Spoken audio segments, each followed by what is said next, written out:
Salut, c'est Antoine. Bon, aujourd'hui, une vidéo où je vais traiter de la religion en Corée du Sud. Alors, à savoir que pour ma part, je suis athée, hein, et puis toute ma famille est athée. Également, ma femme est athée, et puis sa famille aussi est athée. Donc, j'aurai un avis parfaitement neutre, hein, sur la question.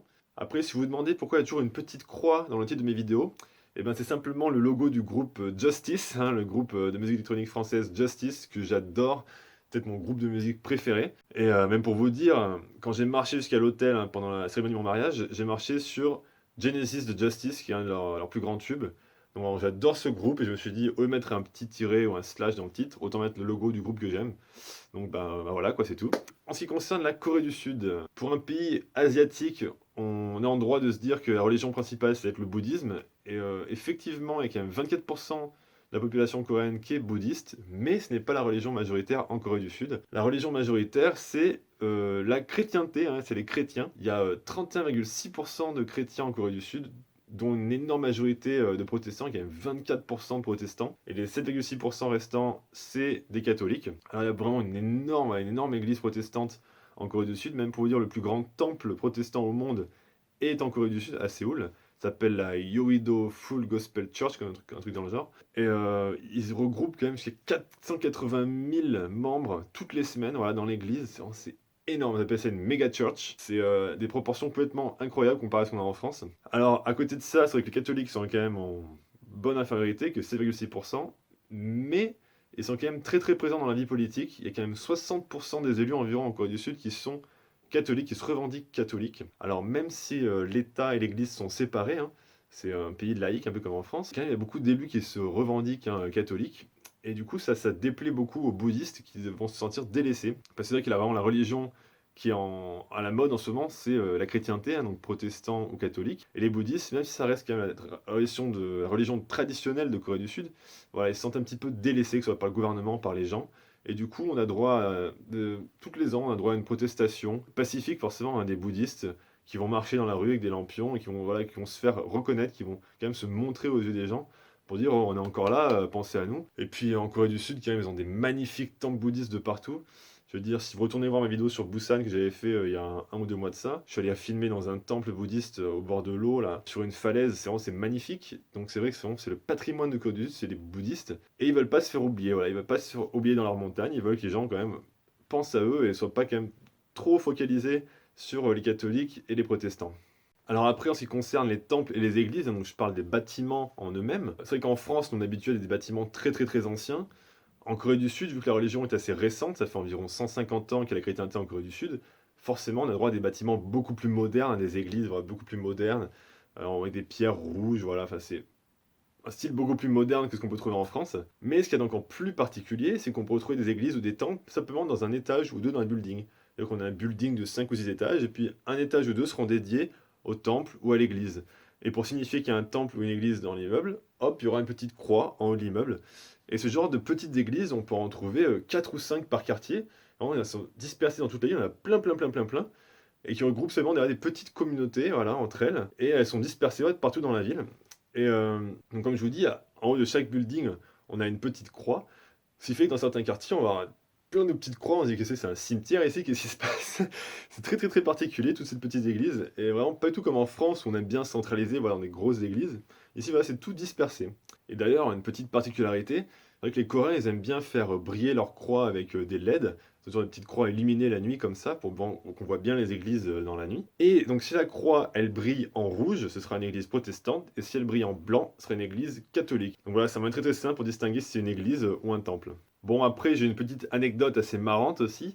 Une fois, donc, je me baladais dans les rues de Gumi avec ma femme, et on passe devant un bâtiment, et en fait, c'était une ancienne église qui était fermée, et il y avait un panneau à vendre dessus sur l'église, comme ça. Et on se dit, putain, mais qu'est-ce qui se passe? C'est-à-dire que en fait, en Corée, tout va tellement vite, voilà, ils peuvent ouvrir une église, et puis 6 mois plus tard, se dire, bon, bah finalement, la chrétienté, ça nous plaît pas trop, on va fermer tout ça, on va faire une pizzeria à la place. Donc c'est assez particulier, quoi. C'est vrai qu'il y a tellement d'églises de partout on peut se retrouver dans ce genre de situation où une église va fermer, puis le bâtiment, ça va changer, c'est trop de choses. Alors que nous, en France, une église, c'est un bâtiment, c'est sacré, on va pas le démolir ou faire une sandwicherie à la place, hein. Ici, en Corée, on s'en fout, bon, l'église, ça nous plaît pas trop, allez, on change, on fait autre chose, quoi. Enfin voilà, pour en finir avec la chrétienté en Corée du Sud, donc c'est vraiment une religion très très très puissante hein, qui continue de grandir et de grandir.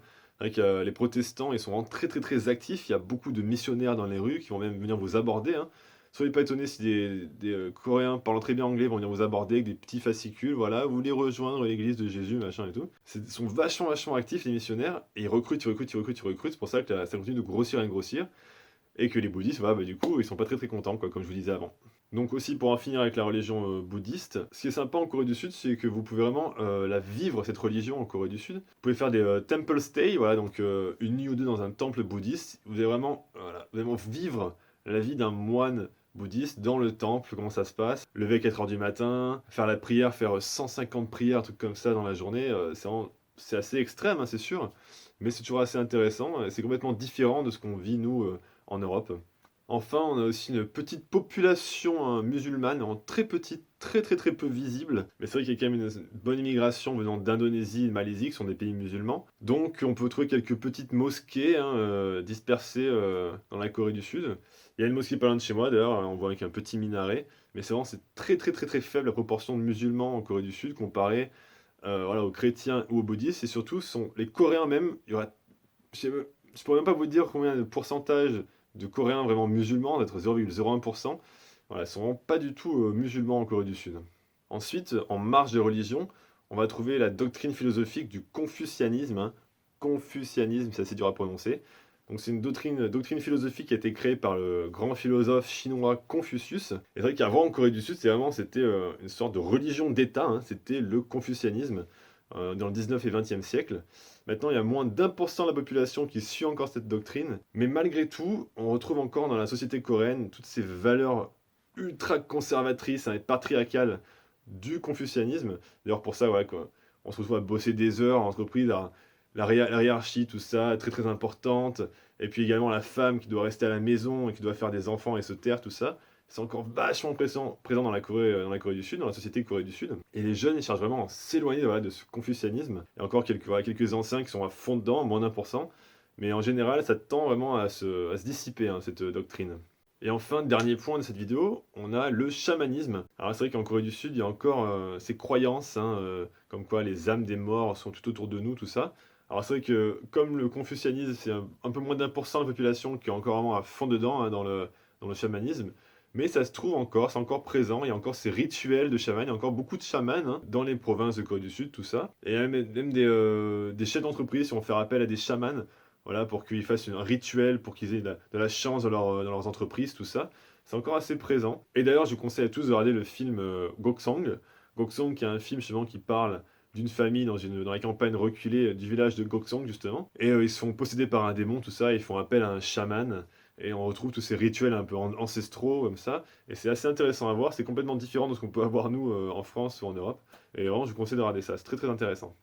Bon, maintenant qu'on a bien discuté de la religion, tout ça, il est temps d'aller faire un petit tour en ville pour que je vous montre vraiment ce que c'est hein, les églises, tout ça, en Corée du Sud. Donc j'ai ma petite trottinette électrique ici présente, hein, toujours présente. Voilà. Allez, on se parti, on va faire un petit tour.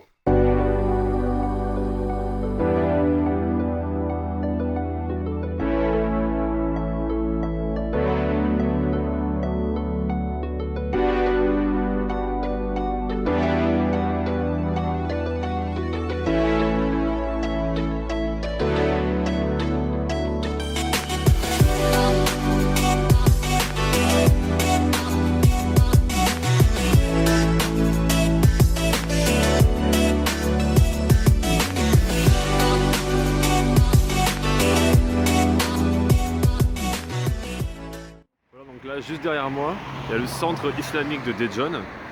C'est une petite mosquée en fait, là, juste derrière. Et ça, c'est la seule mosquée qu'on a à Daejeon. C'est tout petit, c'est un tout petit bâtiment comparé aux églises qu'on peut trouver ailleurs en Corée. Et voilà, bah, du coup, c'est vrai qu'être musulman en Corée du Sud, c'est pas très très facile, faut dire ce qui est. Parce que déjà, bon, culturellement, les Coréens, ils adorent boire du soju tous les jours. Ils mangent beaucoup de porc. Donc c'est vrai que pour un musulman d'être ici, c'est pas facile. Il y en a beaucoup qui vont jusqu'à abandonner en fait, hein, des mecs d'Arabie Saoudite qui viennent et qui se bourrent la gueule complètement. Ils sont plus vraiment très très très pratiquants quand ils arrivent ici. Enfin bref, maintenant on va aller voir quelques églises. Allez, c'est parti.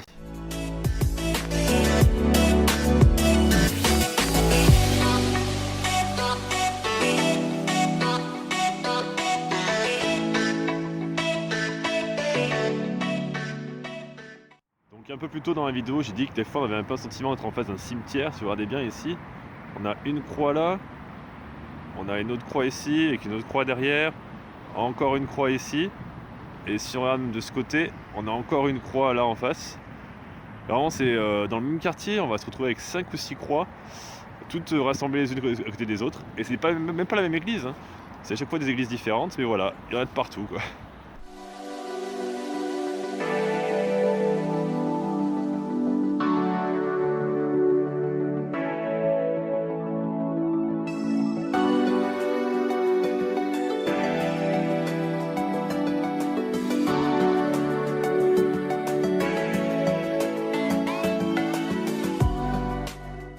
Donc là derrière moi, on a le parfait exemple de l'église que je décrivais avant. Donc toute petite église, rien du tout.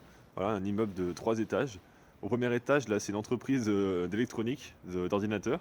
Et là, on voit un petit signe avec la croix rouge, voilà. Donc ça indique qu'il y a un temple protestant ici dans cet immeuble. Mais voilà, à première vue, quand on passe devant, s'il n'y a pas la croix pour nous indiquer qu'il y a une église ici, franchement, on ne sait pas du tout ce que c'est, quoi. Enfin voilà, il y a plein de bâtiments comme ça dans les quartiers, des bâtiments voilà, quelconques, et qui abritent voilà, une église ou un temple, c'est un étage de l'immeuble en fait. Bon, après on a des églises un petit peu plus classiques, hein, comme ici. Donc comme je disais, au sommet là on voit il y a une petite croix rouge, donc ça indique que c'est un temple protestant. Bon là on voit pas très bien, excusez-moi, c'est commence à faire nuit, mais donc c'est une église voilà, assez grande quand même, en briques rouges et qui est aussi assez moderne comme je décrivais. Donc ce genre d'église aussi on trouve quand même pas mal. Après on trouve moins forcément que les petites églises dans les immeubles, mais des bâtiments comme ça il y en a quand même pas mal aussi.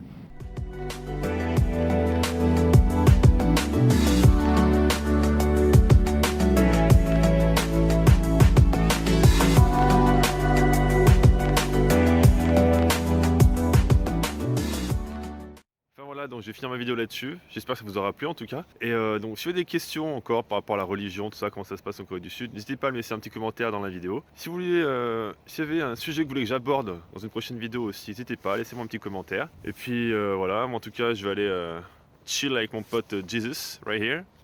Ah, il y a Jesus. Jésus, donc là, c'est une église catholique.